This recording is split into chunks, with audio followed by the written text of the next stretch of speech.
Let me say first of all how great it is to be back in Thessaloniki, this beautiful city. It's been a long time since I've been here and a long time since I've seen the umbrellas. I'm really glad to be here today with Lime Scooters, a company that I got to know back in 2018 when they entered the Greek market. Lime is a company which is headquartered in my home state of California in San Francisco. It's a company which has been innovating across the area of micromobility and very much fits with the challenges and the opportunities of a city like Thessaloniki. It was no surprise for me to learn that with so many students and universities, Thessaloniki accounts for about half of the number of rides that have been registered by Lime Scooters across Greece since they launched here.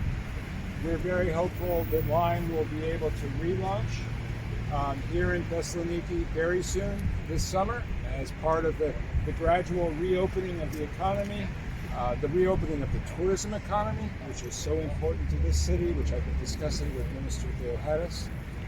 I know that Minister Skrekas and the team at the Ministry of Energy, including the Secretary General, Alexandros Lukou, my friend, is very focused on this challenge of micromobility, how to use technology to make transportation greener, to make transportation more efficient, and especially in a city like Thessaloniki that has challenges of traffic, to make it easier for citizens. I should also note, San Francisco, aside from being the hometown of Lime Scooters, is also a sister city for Thessaloniki.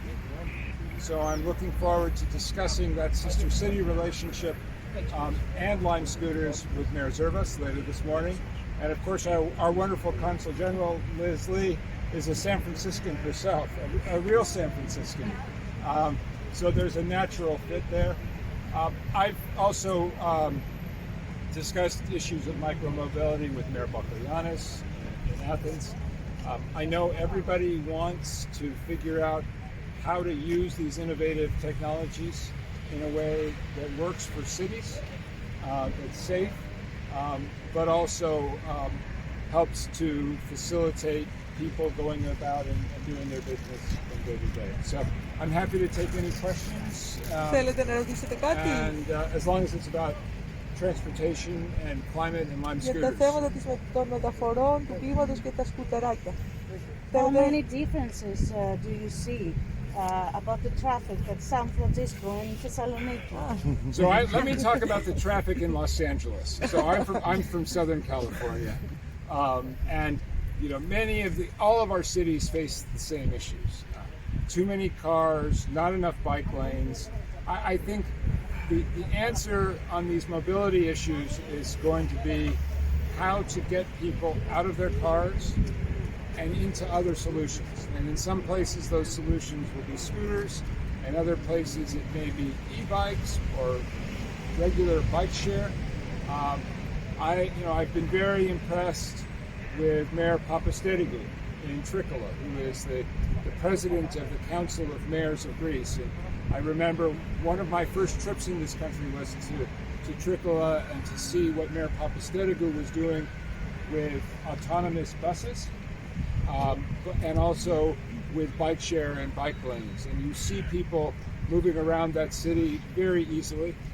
And I think the other thing I really appreciate, and especially in a city like Thessaloniki, which has this beautiful waterfront, you experience life differently on a bicycle or on a scooter compared to being locked up in a car somewhere. And I think especially the tourism economy and the tourism market is part of Lime's natural market around the world.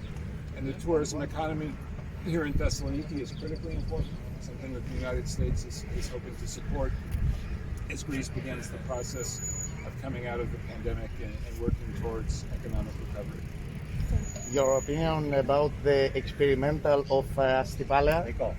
So I think it's very exciting to see what the Greek government is doing on Astypalia. More than that, I think it's really inspiring to see what Prime Minister Mitsotakis is doing in terms of raising the ambition of the Greek government on these issues of climate and sustainability. The decision, which I know is important here in Macedonia, to phase out lignite coal. The only way you're going to fill that requirement is with smarter use of renewables, of wind and solar, but also clean gas. And I think it's, Astapalia is, I've actually been to Astapalia. I'm probably the only person here who's been to Astapalia. Good, so you know, but it's a very small island. So this is an experiment. And it's an experiment to see how these technologies can be deployed in a big way. I was interested to hear from somebody in the region that on Astapalia there was a worry initially. People were reassured when it was explained to them that the wind and solar installations on Astapalia would be going to power Astapalia. There's a reluctance sometimes to understand that this is how you get away from, for instance, on Astapalia, and you've been there, you've seen the old PPC power generators, which are dirty diesel generators. So this is a cleaner alternative, but it's different, and we're all going to have to work that out. And again, micro-mobility solutions like Lime scooters are part of that experimentation. Thank you.